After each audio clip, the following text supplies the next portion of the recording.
So আমি skill employment আৰু entrepreneurship department আপোনালোকে গম পায় এইটো আমাৰ BTR এটা ডিপাৰ্টমেণ্ট হয় যাৰ মূল এইম আমাৰ মেইন এইমটো হৈছে যে আমাৰ BTRৰ যিবোৰ ইউথ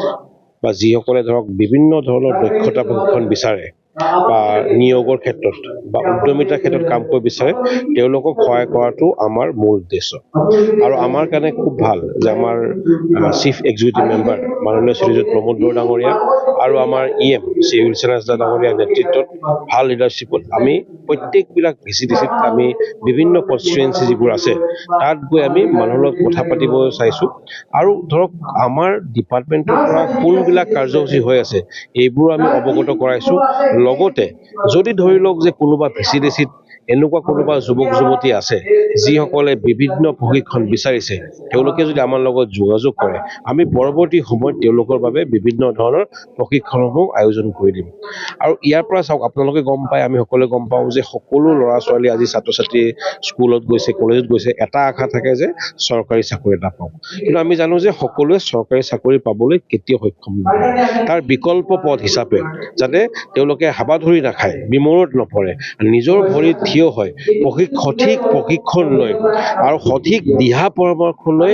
নিজেও কাম কৰক আৰু দুজনক অনুপ্ৰেৰণা যোগাওক ইয়াৰ কাৰণে আমি ডিপাৰ্টমেণ্টৰ পৰা সদায় ৰেডি আছোঁ আমাৰ যিমান BTR বিভিন্ন আমাৰ 5খন জিলাৰ যিমান যুৱক যুৱতী আছে যিসকল আগ্ৰহী আমি তেওঁলোকক আহ্বান জনাম যে আমাৰ লগত যোগাযোগ কৰক আৰু আপোনালোকৰ ইচ্ছা অনুযায়ী প্ৰয়োজন হ'লে আমি আৰু পৰৱৰ্তী কাউন্সেলিংবিলাক কৰি ল'ম যিটো বিষয়ত তেওঁলোকৰ ধৰক ৰাপ আছে বা মনোযোগ আছে এই বিষয়ে আমি তেওঁলোকক প্ৰশিক্ষণ দিবলৈ প্ৰস্তুত আছোঁ উদ্দেশ্য একেবাৰে আমাৰ ক্লিয়াৰ যে BTRত আমি এখন স্কিল BTR বা এখন দক্ষতা বা কুশল ভাৰত আমাৰ প্ৰধানমন্ত্ৰী যেতিয়া কৈ আছে কুশল ভাৰতৰ কথা আমি এখন খুব বিকশিত কুশল BTR কৰিবলৈ আমি চেষ্টা চলাইছোঁ जिहेतु बेहाय मोनसे मा होनो स्किल एवारनेस प्रग्राम लानाय जादों BSc डिपार्टमेन्टनिफ्राय लादों जोंनि BTR गभर्नमेन्टनिफ्राय जिहेतु प्रमोद बर'नि जि मोनसे सिमां दङमोन जे बिथाङा थांनाय मा होनो इलेक्सनाव गोबां बेबायदि बाथ्रा बुंदोंमोन जे वान भट वान जब होननाय बाथ्राखौ दा बेखौ लानानै बेरेखा हान्जाया जि बाथ्राफोरखौ बुंदों जे बिथांमोना नखरै नखरै UPPL सरकारा प्रमोद बर'आ साख्रि होनो हायाखै होननानै दा बेफोर असिलाखौ लानानैनो जोंनि जिखिनि रोंगौथि थानाय जोंनि जि सेंग्रा सिख्लाफ्रा जि बेकाराव दङ बिथांमोना मा स्किलजों आवगायलांगोन माबायदि लामाजों थांगोन बिथांमोननि गासैबो बे सुबिदाफोरखौ होनो थाखाय BTR सरकारा मोनसे थाम-थिम खालामनाय जादों आरो बिनि थाखाय अलरेडि ट्रेनिं सेन्टारबो खालामनाय जाबाय आरो दा जों बिनिखायनो मोनफ्रोमबो समस्ति वाइसआव दिनैल' नङा जोङो गुट्टे 40टा समस्तियावनो बेबायदि एवारनेस प्रग्रामफोरखौ लाबाय थादों दिनै नोंथांमोननि बे पर्बजरायावबो बेबायदि ट्रेनिंआ सोलिदों आरो बे ट्रेनिंनि गेजेरजों जाहाथे जोङो बेखौनो फोरमायनो नागिरदों जे जाहाथे जोंनि उन जोलै गथ'फ्रा जाहाथे ओरैनो बेकार जानानै थाया दा बेनि गेजेरजों बिथांमोननो जि मोनसे जोङो दिनै फोरोंनानै बिथांमोनखौ जोङो मोनसे सेलेक्सन खालायगोन BCDC लेभेलाव सेलेक्सन जागोन आरो BCDC लेभेलाव सेलेक्सन जानानै समस्ति वाइसआव जोङो सेलेक्सन खालायनानै बिथांमोनखौ मोनसे ट्रेनिं होगोन जायफ्रा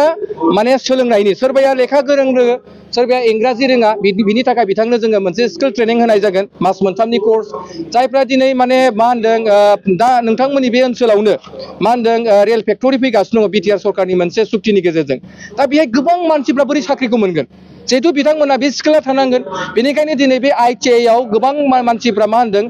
जुदि ट्रेनाव जुदि साख्रि लानो नागिरदोंबा बेनि गेजेरजों बिथांमोना बे ट्रेनिंखौ लानांगोन दा बेखौनो जोङो मोनसे एवारनेस खालायदों जाहाथे बिथांमोना मिन्थियो आरो बिनि गेजेरजों जोङो एंगेज जानानै थानो हायो आरो बेजों लोगोसे मा जाहैबाय BTR ओनसोलाव जोङो लासै लासैनो मा होनदों गुट्टे बे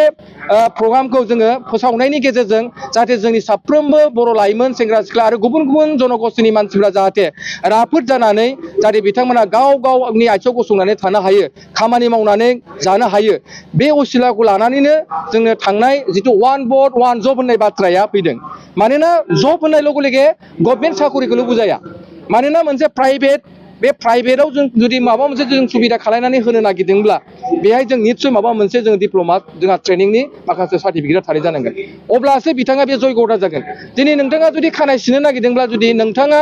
सार्टिफिकेट देखायाब्ला नोंथांजों रावबो खानाय सिनजानाय नङा नोंथाङा जुदि पार्लार बिउटि पार्लार जुदि खुलिनो नागिरदोंबा बा नोंथाङा जुदि बिउटिशियान जुदि जानो नागिरदोंब्ला नोंथाङा जुदि डिप्ल'मा थायाबा नोंथांखौ खुनु दखानानो बिउटिशियान दखाना नोंथांनो जायगा होनाय नङा थिग बेबायदिनो जोङो दा मा खालामदों मोनफ्रोमबो आइजोफ्रा बा मा होनदों फरायसा फरायसुलिफ्रा जायफ्रा फरायनानै बेखार थाबाय बिथांमोनखौ बेबायदि ट्रेनिंनि गेजेरजों बिथांमोनखौ ट्रेनार खालायनानै गावबागाव आथिङाव गसंनो थाखाय जोङो मोनसे सुबिदाखौ खालायनानै होनो थाखाय बिटिआर सरकारा आखायाव लादों बर्तमान बे आइटिआइआ गोदान थांनाय 6 मासनिफ्रायसो बे मोनसे अपेनिं जादों दा बेयो गासै 56 स्टुडेन्टसफोर दङ आरो दा बिथांमोननो जिखिनि सुबिदाफोरखौ होनांगौ लासै लासै होबाय थादों आङो सुपारिनटेन्डेन्टजोंबो रायलायदों सुपारिनटेन्डेन्टआ बुंदों नांगौखिनि जोंनो जिखिनि सिट दङ बिथांमोनाव जिखिनि सिटनि केपासिटि दं गोबां मानसिफ्रा मिन्थियाखै नालाय लाफैयाखै आरो दा ओंखायनो गोबां सुबिदाफोर दं आरो बिथांमोना दा बर्तमान 6टा ट्रेडखौ होबाय थादों होनना बुंदों आरो जुदि मानसि बाङोब्ला बिनि बांसिन बिथांमोना बे ट्रेडखौ होबावगोन दा ओंखायनो आं सानदों नैबे खाथि खालानि जायफोर ओनसोलनि मानसिफोरा दङ सोरबा जुदि आइटिआइआव गावखौ सोलोंनो नागिरदोंबा गावखौ जुदि मोनसे जुदि ट्रेनिं लानानै गाव जुदि माबा मोनसे एंगेज जानो नागिरदोंब्ला नोंथांमोना बे आइटिआइआव खबर लानो हागोन आरो फ्रि माने बेहाय मा होनदों सुबिदाफोरखौ होनाय जादों आरो बिटिआर सरकारा दा बेखौनो नोजोर होबाय थादों जों फैगोन समाव जुदि बेसेबां मानसि जायो जुदि बिनि बांसिन सिटआ जुदि मानसिया फिलआप जायोबा आरो बिनि बांसिन एक्सटेनसन बोरै खालामनो हायो बिनि सुबिदाखौबो बिटिआर सरकारा होनो नागिरदों